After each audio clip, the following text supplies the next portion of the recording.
Okay, got rid of that. Alright, so I'm gonna do like everything like real time. I might cut out some things if I get stuck or something, but otherwise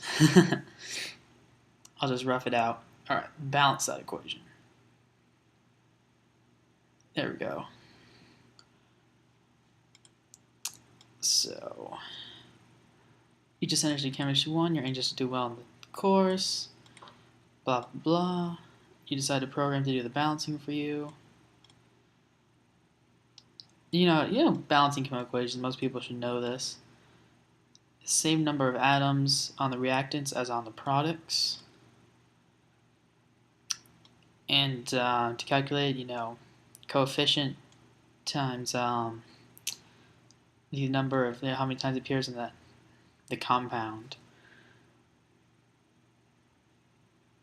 Yeah, let's just look at the example. That's pretty self-explanatory. Alright, so yeah. So H and Cl are imbalanced, like H, and there's 2 here, and then there's like 1, 2, etc. Okay. So yada yada yada.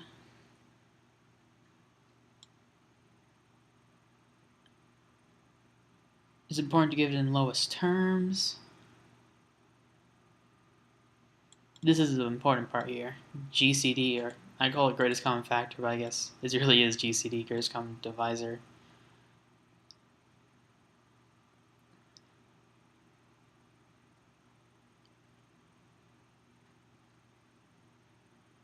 Okay, the problem. Given a set of chemical equations, balance the equations if necessary, and give the correct coefficients in lowest terms. I'm definitely not going to do this real time. I'm going to skip the parts where I'm reading in the input and doing the output because it's just so tedious. I remember doing this before. It was one of the first practice problems I did in high school.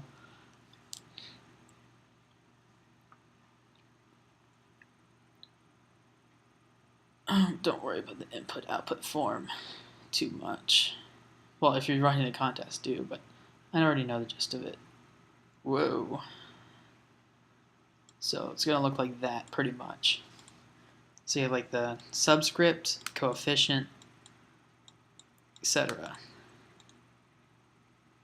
So what you need to do is find what the coefficients are.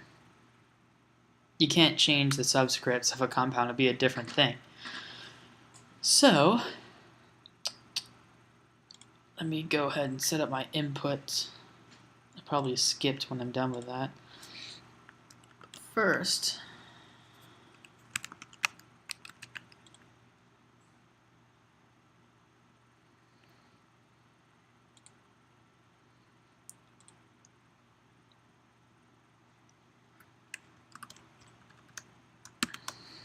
I don't know. Sure, default.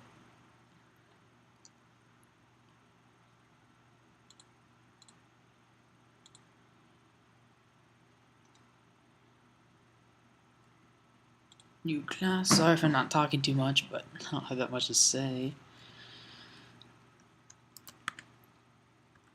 Balance.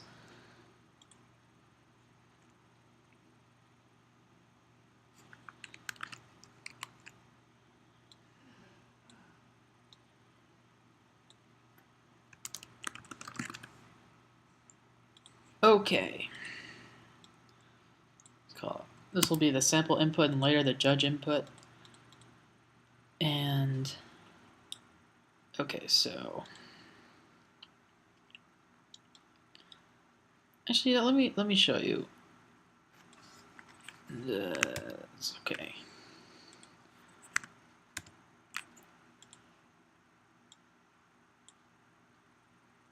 One thing I like to do, I don't know. There's probably something better to use for a Mac than this thing.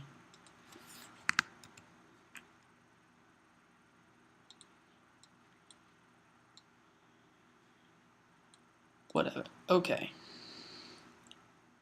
I like to use something that I call an input map. Okay, so the input will begin with a single positive integer n. So this would be like on paper normally. This can be for n times. So that's t actually. Maybe I should make that t. T, because that's what I called it. Okay, for t times, that's what that means for me. Each of the n equations will begin with a line containing two integers I and j.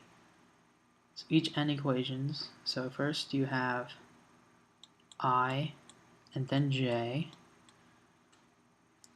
where I is the number of compounds on the reactants and j the number of products.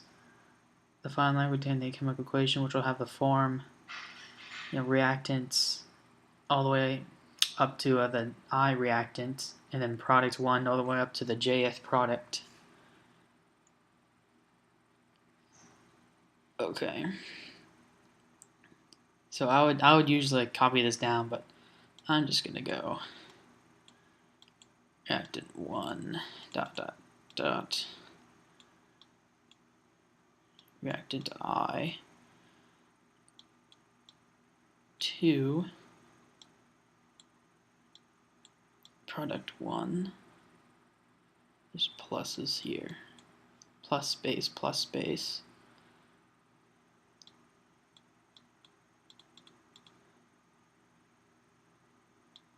And then product J. Each compound will have up to 5 element subscript pairs and will be of the form.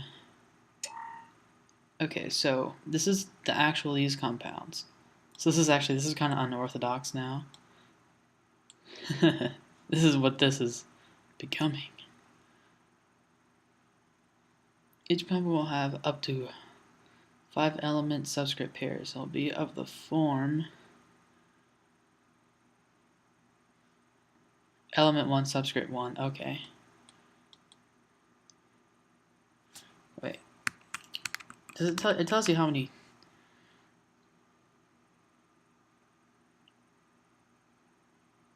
Okay, so you actually don't. They don't give you K. So E1 subscript 1. I guess I won't cut out the reading in. To EK subscript K.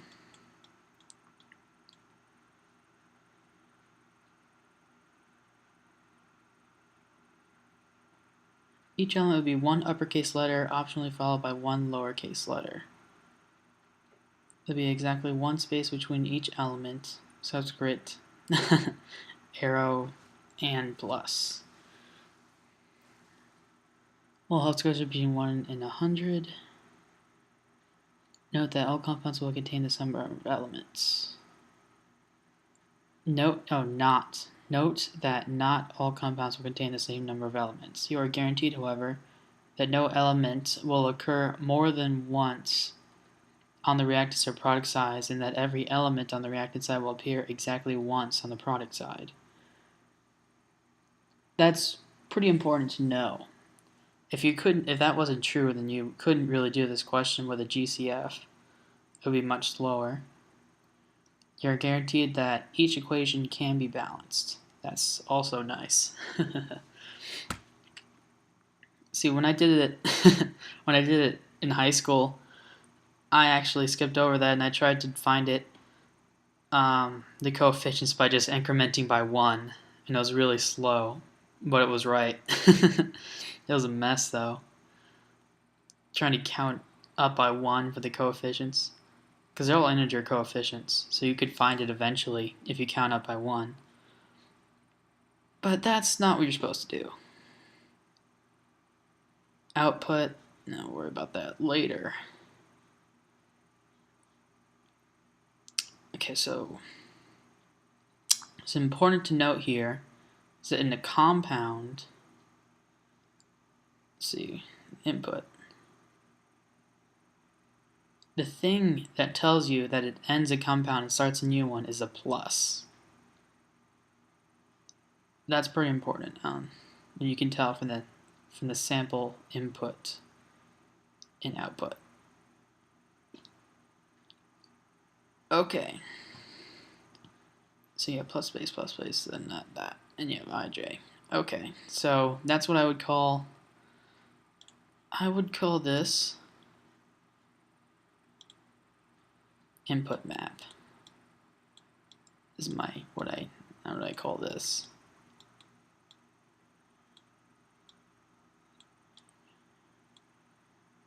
And I made this up myself one day when I was bored. Okay, so don't need this for a while. You go over here.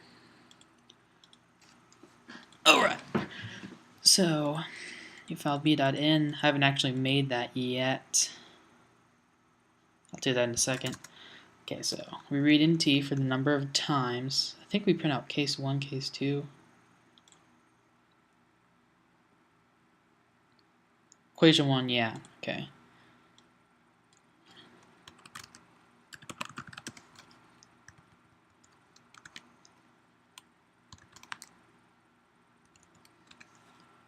That's actually, that one there will be I.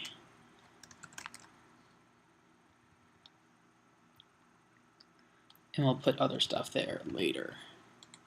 A very important string that we'll make. Okay, so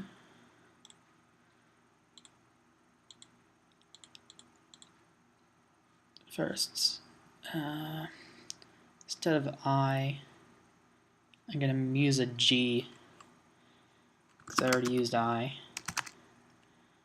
for int G equals. You know, next int J. Let's quit on next int. Just find my input map now, and then since we have I reactants. So in this question, I think it would be better to make a class and then make like a class called compound, and each compound has elements. Yeah, let's do that.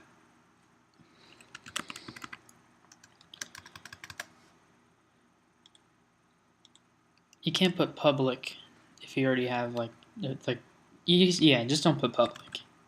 Not when you're making another class. Class compound. Okay. So it'll have, as an array list of elements. Each element has a subscript. I'll just make 2 array lists for that. Okay. And since they can be 2 letters, I can't use char. Elements. Don't pick too long names. Okay. Sorry if I'm mouth breathing, but it's been a problem in my videos, in my opinion. No, I don't define it yet. I'm gonna need that later though. Just cut it. I guess I could define it, but I'm not. And then, because we don't know the size of this array of integers, it can be 1 to 5, because each compound has 1 to 5 elements in it. These are the subs. Okay. So, what this is going to be is that, you know, at index 0, element 0, you know, Ellie's.getZero has a subscript subs.getZero. I guess I could do like a tree map or something funky or something weird, like, I don't know, some kind of map or something, but I like this better. Okay, so public compounds. If you want to make a new compound, you must first have an array list of strings.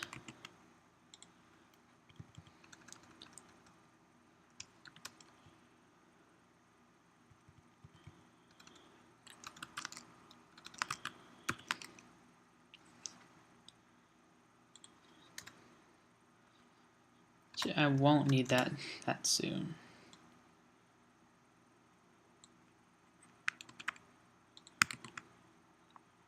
Yeah, I'm using Control V and Control C when I should be using Command C. Silly Mac. Okay, whatever.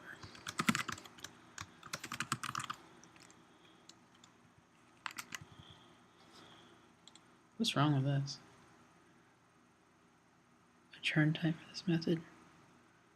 Oh, I misspelled compounds. Oh wow, you guys are probably yelling at the screen there for a minute. Okay. Ls equals E and subs equals they'll point to the same place in memory if I do this, but I'll make a new one for each compound, so it shouldn't make a difference. Okay.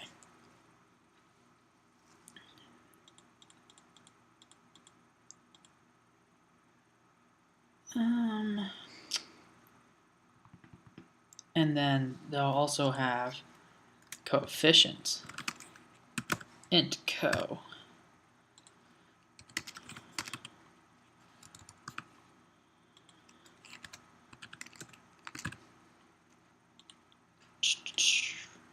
And then let's make a method to return the number of elements. Element 0.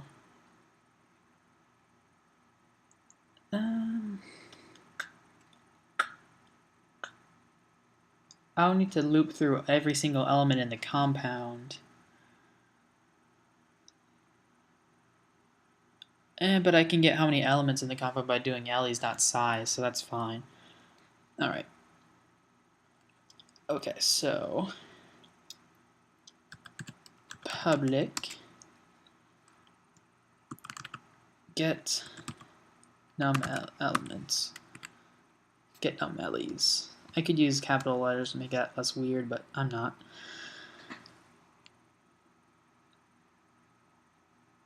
And x index.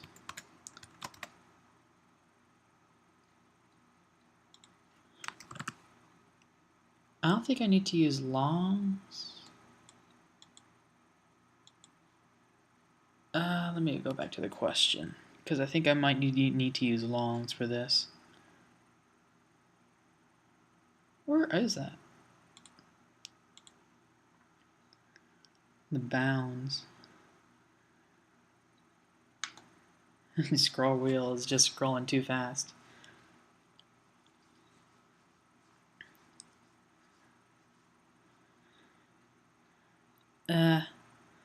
Well, this is the wrong thing.